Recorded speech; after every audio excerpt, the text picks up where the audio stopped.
Hello everyone, welcome to battle IAS. I hope आप सब लोग बहुत अच्छे होंगे। आज हम 17 नवंबर का न्यूज़पेपर एनालिसिस करेंगे। इसमें टोटल मैंने 5 आर्टिकल लिए हैं, जिससे पहला आर्टिकल बात करता है एमजी नरेगा के जो वर्कर्स हैं उनका डिलीशन हुआ है, जो उनके नाम का डिलीशन हुआ है।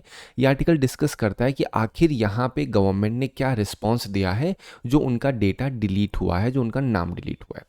यहाँ पे आपको मैं एमजी नरेगा के बारे में बताऊंगा। फिर मैं आपको बताऊंगा यूपीएससी में जीएस 425 में क्या एग्जैक्ट क्वेश्चन एमजी नरेगा के ऊपर पूछा गया है।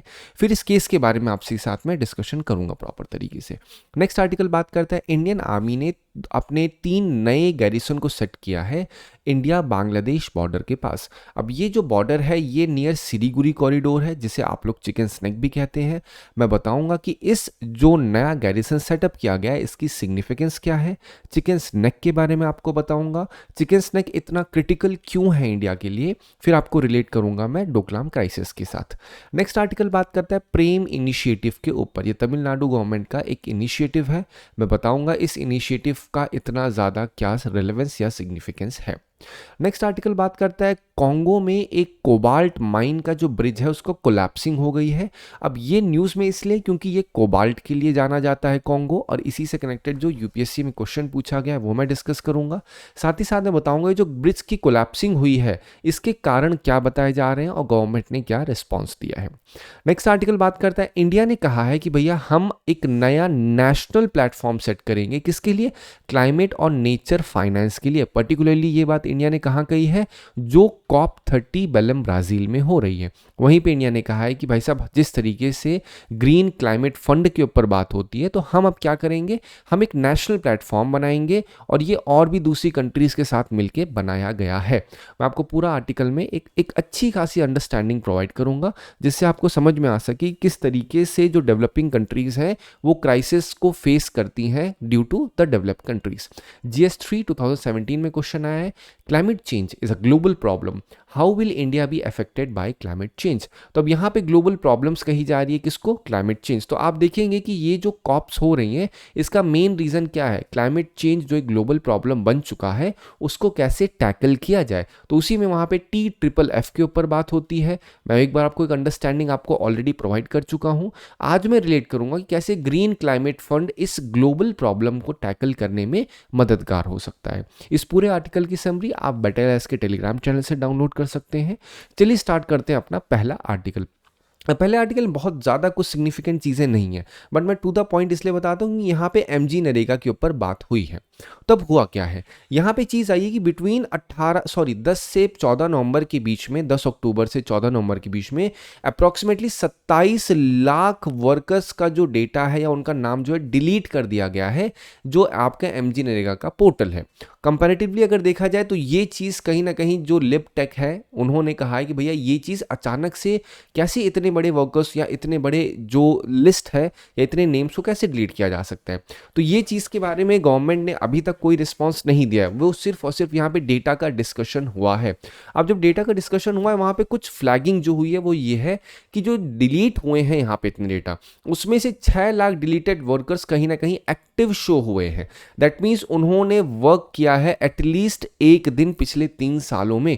तो ये चीज़ कहीं ना कहीं और ज़्यादा इंपॉर्टेंट इसलिए बन जाती है क्योंकि कहीं ऐसा तो नहीं है कि ये जो आपके 6 लाख डिलीटेड वर्कर्स हैं यहाँ पे कोई फेक हो या फिर यहाँ पे प्रॉपर केवाईसी ना हुआ हो उनका।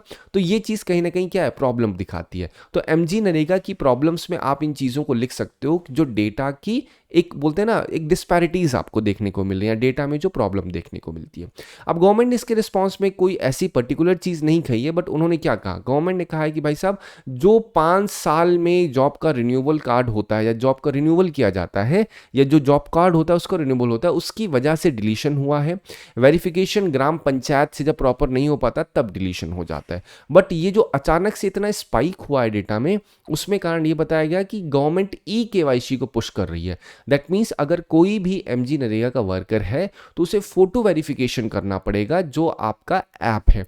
अब ये जो चीज़ है इससे आधार कनेक्ट होगा। अब आधार कनेक्ट होगा तो कहीं ना कहीं ये हो सकता है कि जो भी आपके नॉन लाइव या ऐसी इररिलेवेंट फोटोज़ हैं हैं वो सारी की सारी हट जाएंगी और ये चीज़ क्या करने में मदद करेगी, जो भी आपकी बहुत बड़ी लिस्ट है उसको रिड्यूस करने में मदद मिलेगी। साथ ही साथ जो आपके ऐसे नेम्स हैं जो कि गोस्टिंग नेम कहे जनरली जाते हैं, मतलब उन लोग का नाम है but they are not working, उसमें बहुत सारी जहाँ पे क्या हो रहा है मिसमैच इन जेंडर है, नंबर ऑफ वर्कर्स में बहुत ज़्यादा मिसमैच हो रखा है, फोटोज़ जो है बहुत ज़्यादा रिपीटेड फोटोज़ दिखने को मिल रही हैं। तो इस वजह से ये चीज़ें इंट्रोड्यूस की गई हैं। कौन सी EKYC का इंट्रोडक्शन इस वजह से किया गया है, क्यों, क्योंकि ये सारी प्रॉब्लम थी, क्योंकि नॉन लाइव था, फोटोज़ रिपीट हो रही थी, मिसमैच था जेंडर में। तो अब EKYC जब आया तो इसमें क्या हुआ, अब इंसान को फोटो वेरिफिकेशन लाइव करना पड़ेगा। इससे क्या होगा, इससे कहीं ना कहीं जो आपका जेन्युइन नहीं होगा उसका डिलीट हो जाएगा। तो गवर्नमेंट कहना है कि भाई मे भी शायद इस वजह से ये सारी चीज़ें हुई होंगी। ठीक है, अब मैं बात करता हूँ MG नरेगा के ऊपर। इसे क्या कहते हैं, Mahatma Gandhi national rural employment guarantee act 2005। अब सभी बच्चों को ये बात तो बहुत अच्छे से पता होगा कि यहाँ पे क्या है, लीगल गारंटी 100 दिन की दी जाती है, भैया वेज एम्प्लॉयमेंट दिया जाएगा, जहाँ पे लोगों को हर एक हाउस होल्ड जो विलिंग है, काम करना चाहते हैं अनस्किल्ड मैनुअल वर्क में, वो आकर के यहाँ पे काम कर सकते हैं। ठीक है, एक बार इसको पढ़ोगे तो आपको समझ में आ जाएगा। अब क्वेश्चन देखते हैं यहाँ पे उठा क्या है। GS 425 में एज इट इज क्वेश्चन क्या पूछा है, MG नरेगा के ऊपर पूछा गया है। एक सिचुएशन दे रखी है कि भैया MG नरेगा में प्रॉब्लम्स प्रिवेल कर रही हैं। प्रॉब्लम्स क्या प्रिवेल कर रही हैं, उन्होंने पहली चीज़ कही, मनी जो है प्रॉपरली डिसबर्स नहीं हुआ है, जो आपके मस्टर रूल्स है, मतलब जो लिस्ट है लेबरर्स की, वो प्रॉपरली मेंटेन नहीं हुई है, मिसमैच है between work done and payment done. तो यहाँ पे क्या है, 7 सिचुएशन दी गई है। अब आपसे पूछा जा रहा है एक एक को देखे ए में बताइए आपका रिएक्शन क्या होगा इस सिचुएशन पे, और कैसे आप MG नरेगा की फंक्शनिंग को प्रॉपर तरीके से रीस्टोर करोगे। तो क्वेश्चन क्या कह रहे हैं कि अगर आप एक एडमिनिस्ट्रेटर हो इस डिस्ट्रिक्ट के, तो कैसे इन 7 प्रॉब्लम को टैकल करोगे। तो आपको पता है कि ये क्या है, ये एक सिचुएशन दी गई है आपके सामने, जिसपे आपको अपना पूरा का पूरा एक राय लिखनी है कि आप कैसे रिएक्ट करोगे इस पूरे पैसेज को, स्टोरी को पढ़ने के बाद। ठीक है, तो ये क्या दिखाता है, ये दिखाता है कि MG नरेगा की इंपॉर्टेंस कैसे है। तो यहाँ पे जो आपने पॉइंट्स देखा, ये जो आपने देखा, तो इसमें सोल्यूशन कैसे निकाल सकते हो। तो क्या किया गवर्नमेंट ने, EKYC जो किया है उससे क्या है, उससे कहीं ना कहीं एक पुश मिला है कि नहीं मिला, कि जो आपके ऐसे वर्कर्स हैं जो कि नॉन लाइव हैं, या फिर जो कि बहुत ज़्यादा रिपीटेड फोटोज़ को एक ही जहाँ पे डाल चुके हैं, तो वो सब क्या है, इन सब फेक चीज़ों को सही करने का एक उपाय निकाला जा सकता है। तो आप यहाँ पे क्या नहीं डाल सकते कि EKYC को जब पुश करोगे आप, तो उससे कहीं ना कहीं क्या होगा, जो प्रॉब्लम्स हैं, जो लूप होल्स हैं, उनको फुलफिल करने में कहीं ना कहीं मदद मिलेगी। ठीक है, चलो अब बात करते हैं हम लोग नेक्स्ट आर्टिकल पे। नेक्स्ट आर्टिकल क्या कहते हैं, नेक्स्ट आर्टिकल बात करते हैं प्रेम इनिशिएटिव के ऊपर। इसका फुल फॉर्म क्या है, pediatric resuscitation and emergency medicine initiative. अब ये पढ़ के आपको लग रहा है सर ये क्या है, कुछ भी लिखा हुआ है, बट एक साधारण सी भाषा में समझो, जो आपके बच्चे होते हैं, बच्चों की केयर के लिए ये जनरली बनाया गया है। यहाँ पे चाइल्ड का इस इनिशिएटिव के द्वारा क्या हुआ है, इमरजेंसी केयर इनिशिएटिव दिया गया किसको, जो आपके बच्चे हैं जिनको बहुत ज़्यादा प्रॉब्लम्स होती है जनरली देखा जाए। तो ये इनिशिएटिव की वजह से क्या हुआ, यहाँ पे जो चाइल्ड का सर्वाइवल रेट है वो 93% से 96% हो गया। तो इस वजह से ये चीज़ इंपॉर्टेंट हो जाती है। अब यहाँ पे प्रेम वर्क कैसे करता है, मतलब जो प्रेम इनिशिएटिव है बच्चों के लिए कैसे वर्क करता है, यहाँ पे ये Indian institute of child health के द्वारा जनरली बनाया गया है। यहाँ पे मेन चीज़ होती है, जो बच्चों की इमरजेंसी होती है जनरली देखा जाए, तो उसमें एक प्रॉपर असेसमेंट करने के लिए यहाँ पे प्रावधान रखे गए हैं। इसमें जो ट्रेन डॉक्टर्स होते हैं वो क्विक डिसीजन मेकिंग लेते हैं। इनिशियली देखा जाए तो जो प्रेम इनिशिएटिव था, इसको टोटल 28 हॉस्पिटल्स में लॉन्च किया गया था। इसमें एक general SOP standard operating procedures होता है जो फॉलो करना होता है अगर कभी भी कोई बच्चे की इमरजेंसी आती है। यहाँ पे ट्रेन टीम बनाया गया। ये कहीं ना कहीं क्या दिखा रहा है, ये दिखा रहा है कि जो सोशल प्रॉब्लम्स प्रिवेल करती हैं उनका सोल्यूशन कैसे एक प्रॉपर बोलते हैं ना होलिस्टिक लेवल पे किया जा सकता है, जब जितने भी इंटर गवर्नमेंटल ऑर्गेनाइजेशंस हैं वो आपस में एक साथ कोऑर्डिनेट करेंगी। अब ये क्वेश्चन देखिए, तमिलनाडु पेडियाट्रिक आपका resuscitation and emergency medicine initiative consider the following statement. यहाँ पे क्या लिखा है, अगर आप फर्स्ट पढ़ोगे सेकंड पढ़ोगे, यहाँ पे क्या लिखा है, PREM centre operates only in medical colleges under directorate of medical education. क्या ये सही है? नहीं, ऐसा नहीं है केवल मेडिकल कॉलेजेस में ही ये आपके रहते हैं। जो प्रेम इनिशिएटिव है इसका की कंपोनेंट क्या है, तमिलनाडु में एक्सीडेंट और इमरजेंसी केयर इनिशिएटिव के एक कंपोनेंट है प्रेम क्या? तो आप बोलोगे यस एब्सोल्युटली। जो तमिलनाडु गवर्नमेंट का एक्सीडेंट और इमरजेंसी केयर इनिशिएटिव है उसके अंदर का एक की कंपोनेंट प्रेम बनाया गया है, जो कि फोकस क्या है, पेडियाट्रिक इमरजेंसी को कहीं ना कहीं मेक श्योर करना। कभी कोई बच्चा है, उस बच्चे में कोई भी हेल्थ केयर इमरजेंसी आ रखी है, तो उसको टैकल करने के लिए बेसिकली ये बनाया गया था। ठीक है, अब इस आर्टिकल में आपको जानना क्या है, जानना मेन चीज़ क्या है कि प्रेम इनिशिएटिव कौन से स्टेट का है, पहली चीज़, इसका पर्पस क्या है। तो पेडियाट्रिक से कहीं ना कहीं वो लोग क्या कर सकते हैं, वो आपके सामने बोल सकते हैं कि ऐसा ना हो कि ये बूढ़ों के लिए हो। ठीक है, तो ये चीज़ आपको पता होनी चाहिए। ठीक है, चलो अब मैं बात करता हूँ नेक्स्ट आर्टिकल पे। नेक्स्ट आर्टिकल बात करता है इंडियन आर्मी ने सेटअप किया है न्यू गैरिसन्स, कहाँ पे, इंडिया बांग्लादेश बॉर्डर पे। अब इंडिया ने अपनी जो स्ट्रेंथ है, या आप कह सकते हो जो अपना फुट होल्ड है, वो ईस्टर्न फ्रंटियर में और ज़्यादा मजबूत कैसे किया, जो 3 नई लोकेशंस पे अपनी एक बेसिस को बना के। पहला क्या है, लचित बोरखुपन आपका मिलिट्री स्टेशन जो है, फिर फॉरवर्ड बेस आपका कहाँ, किशानगंज और चोपड़ा वेस्ट बंगाल में। ये जो बेसेस हैं, ये लोकेशंस क्या बनाई गई हैं, इसका पर्पस क्या है, इसका पर्पस ये है कि ये जो आपकी बॉर्डर है, ईस्टर्न बॉर्डर पर्टिकुलरली बांग्लादेश के साथ, आपको पता है कि बांग्लादेश का कहीं ना कहीं इंक्लाइनेशन किसके साथ हो रहा है, पाकिस्तान के साथ हो रहा है। तो हम अपने आप से इस चीज़ को एज्यूम कर रहे हैं कि इन फ्यूचर कभी कोई प्रॉब्लम ना क्रिएट हो, तो हम पहले से हमारी जो डिफेंस रेडीनेस है वो मेंटेन रहे। ठीक है, आपको यहाँ पे इतनी ही चीज़ें जाननी होगी। बट अब पॉइंट क्या है, सिलीगुड़ी कॉरिडोर के ऊपर डिस्कशन हुआ है। अगर मैं बात करूँ, जितने भी तीन गैरिसन्स बनाए गए हैं, 3 स्टेशंस बनाए गए हैं, ये इंडिया बांग्लादेश की बॉर्डर के पास बनाए गए हैं। तो इसकी स्ट्रैटेजिक इंपॉर्टेंस क्या है, सिलीगुड़ी कॉरिडोर। अब सिलीगुड़ी कॉरिडोर पे बात हुई है, अभी मैं आपको समझाता हूँ ये है क्या। अब ये जो नए बेसिस बनाए गए हैं, इससे क्या होगा, सर्विलांस एंड मॉनिटरिंग अच्छी होगी, ऑपरेशनल रेडीनेस अच्छा होगा, साथ ही साथ कोऑर्डिनेशन और ज़्यादा मजबूत हो जाएगा। अब मैं बात करता हूँ कहीं ना कहीं इसका रीजनल कॉन्टेक्स्ट क्या है।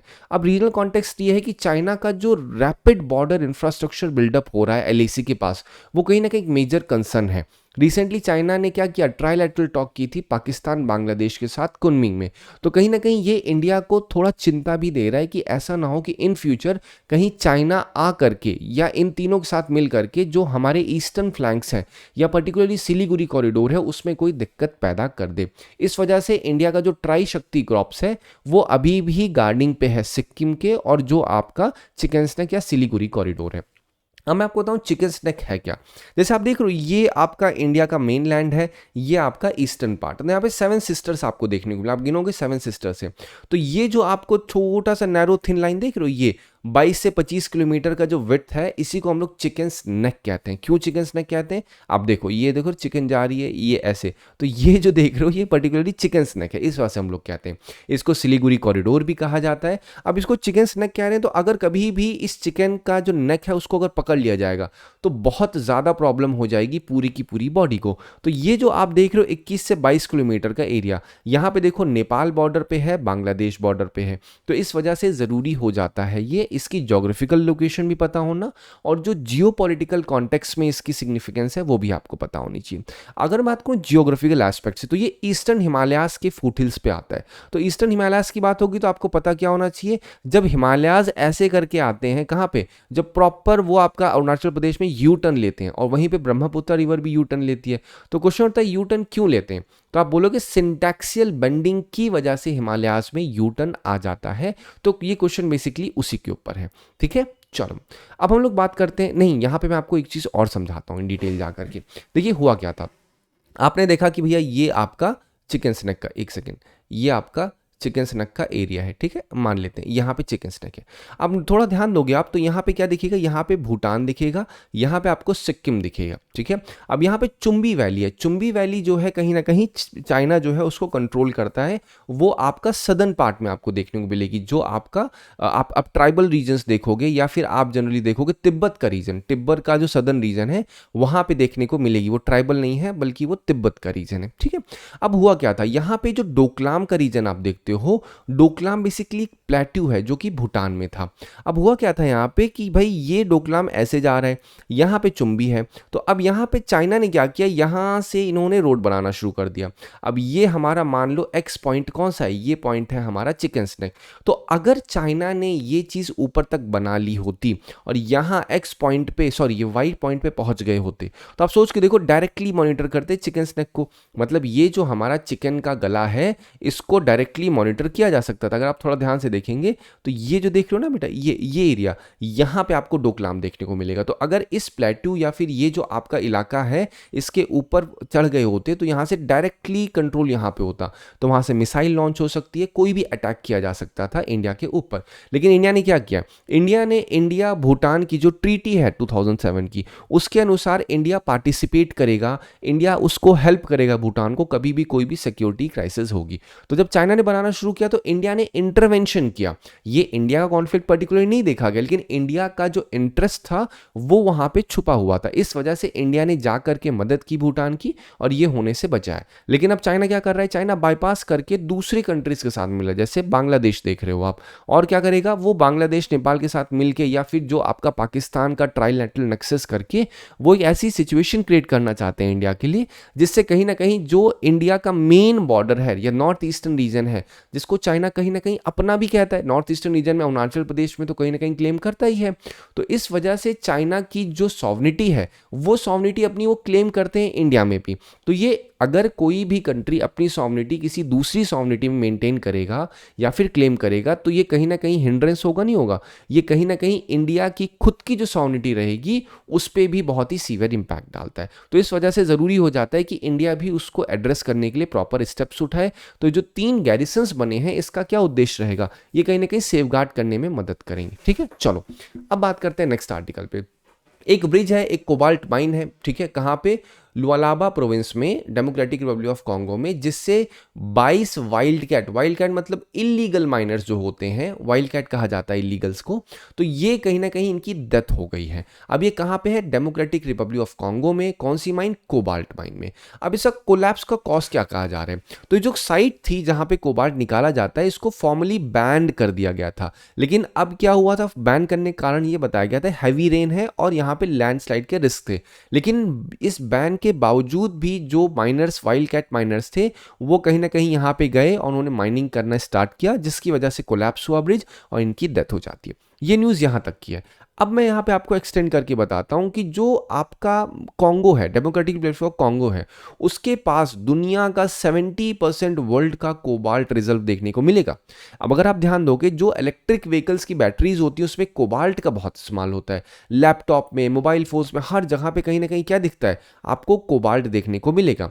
तो ये जो इंडस्ट्री है इलीगल माइनिंग की, यहाँ पे चाइल्ड लेबर भी देखने को मिलेगा, करप्शन भी देखने को मिलेगा, डेंजरस वर्किंग कंडीशंस देखने को मिलेंगी। तो ये सब क्या शो करता है, ये सब शो करता है कहीं ना कहीं नेक्सस स्टेट का और जो इलीगल माइनर्स का नेक्सस। ठीक है, अब देखिए क्वेश्चन क्या होता है, 23 का क्वेश्चन। अबाउट 3/4 वर्ल्ड कोबाल्ट जो मेटल है वो कहाँ, किसके द्वारा प्रोड्यूस किया जाता है। आप क्या बोलोगे, डेमोक्रेटिक रिपब्लिक ऑफ कॉन्गो के द्वारा ये प्रोड्यूस किया जाता है। ठीक है, चलिए अब बात करते हैं इसी कॉन्गो बेसिन के ऊपर। यहाँ पे आप कॉन्गो बेसिन देखोगे तो कॉन्गो रिवर जब जाती है तो अपने साथ वो कहीं ना कहीं एक बेसिन बना के चलती है, जिसमें वो कुछ एरिया कवर होता है। तो कह रहे हैं which one of the following is a part of Congo basin. तो आप क्या बोलो, Cameroon is the part of Congo basin. जैसे यहाँ पे देख रहे हो नाइजीरिया, साउथ सुडान, उगांडा। आप देखो उगांडा कहाँ पे है, फिर आप साउथ सुडान देखोगे तो कहाँ पे है। ठीक है, तो ये सारी चीज़ें क्या शो करती हैं, ये शो करती हैं कि क्या है कॉन्गो बेसिन का एरिया। जैसे आप लोग बोलते होगे गंगा बेसिन, तो गंगा बेसिन ऐसे थोड़ी गंगा रिवर जा रही है, उसके आसपास का जो एरिया होता है वो भी कवर होता है बेसिन के अंदर। ठीक है,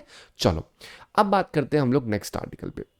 इंडिया ने क्या कहा है, इंडिया 13 और कंट्रीज के साथ मिलके, और 13 कंट्रीज और जो अफ्रीकन आइलैंड स्टेट्स हैं, ठीक है, उन सब के साथ African island states climate commission के साथ मिलके पर्टिकुलरली कहा जाए तो अनाउंस किया है कि भैया हम लोग एक नेशनल प्लेटफॉर्म बनाएंगे, किसके लिए, क्लाइमेट और नेचर फाइनेंस के लिए। ये COP30 बेलम ब्राज़ील में ये चीज़ कही गई है। मतलब बेसिकली कहा जाए कि अभी तक जो हमारे पास नेशनल प्लेटफॉर्म नहीं था जहाँ पे हम क्लाइमेट और नेचर फाइनेंस वाली चीज़ें टैकल करेंगे, वो अब नेशनल लेवल पे बनाएंगे। ये इंडिया ने 13 और कंट्री के साथ मिलकर ये चीज़ कही है।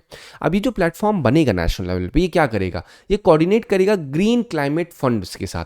अब ग्रीन क्लाइमेट फंड क्या है आपको वो भी पता होना चाहिए। अगर ग्रीन क्लाइमेट फंड की बात बताऊं मैं आपको इन शॉर्ट, तो ये क्या है, एक ग्लोबल फंड है 2010 में अंडर UNFCCC जो बनाया गया था। इसका उद्देश्य क्या है, इसका उद्देश्य है जो डेवलपिंग कंट्रीज हैं उनको सपोर्ट करना, किस चीज़ में, कि वो क्लाइमेट चेंज के मिटिगेट कर सकें, साथ ही साथ अडेप्ट कर सकें। मतलब जो डेवलपिंग कंट्रीज हैं फेस कर रही हैं क्लाइमेट की क्राइसिस को, तो उनको कहीं ना कहीं मदद मिलने के लिए फंड बनाया गया है।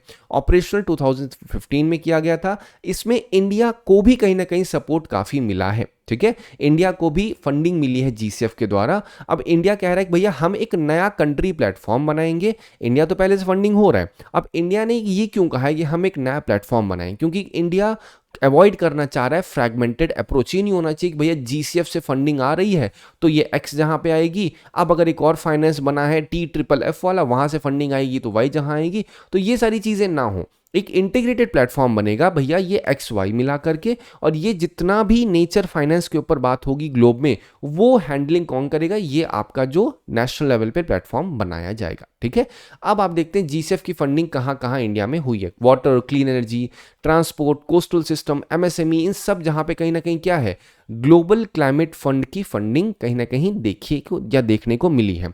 अब ये जो फंडिंग हुई है इसमें मोस्ट ऑफ द फंडिंग क्या है, ये कंसेशनल लोन्स है। मतलब बेसिकली अगर इंटरेस्ट रेट अगर कहीं का बहुत बड़ा है तो उस इंटरेस्ट रेट को रिड्यूस करके कंसेशनल लोन दिए जाते हैं, लोन का अमाउंट थोड़ा बहुत कम कर दिया जाता है, कंसेशंस दिए जाते हैं, जिससे जो कंट्री है वो अडेप्ट हो सके क्लाइमेट की जो क्राइसिस है। ठीक है, 2015 क्वेश्चन देखिए क्या लिखा है, जीसीएफ के ऊपर एज इट इज पूछा गया है। अगर आप थोड़ा सा ध्यान दोगे यहाँ पे क्या लिखा है, it is founded under the aegis of UNEP and OECD Asian Development Bank. तो आपको क्या बताया मैंने, ये UNFCCC के द्वारा फाउंड हुआ था। ठीक है, तो ये जो स्टेटमेंट है गलत हो जाएगा, A is the right one. I hope आपको इस आर्टिकल से मदद मिली होगी। Thank you so much for watching this video.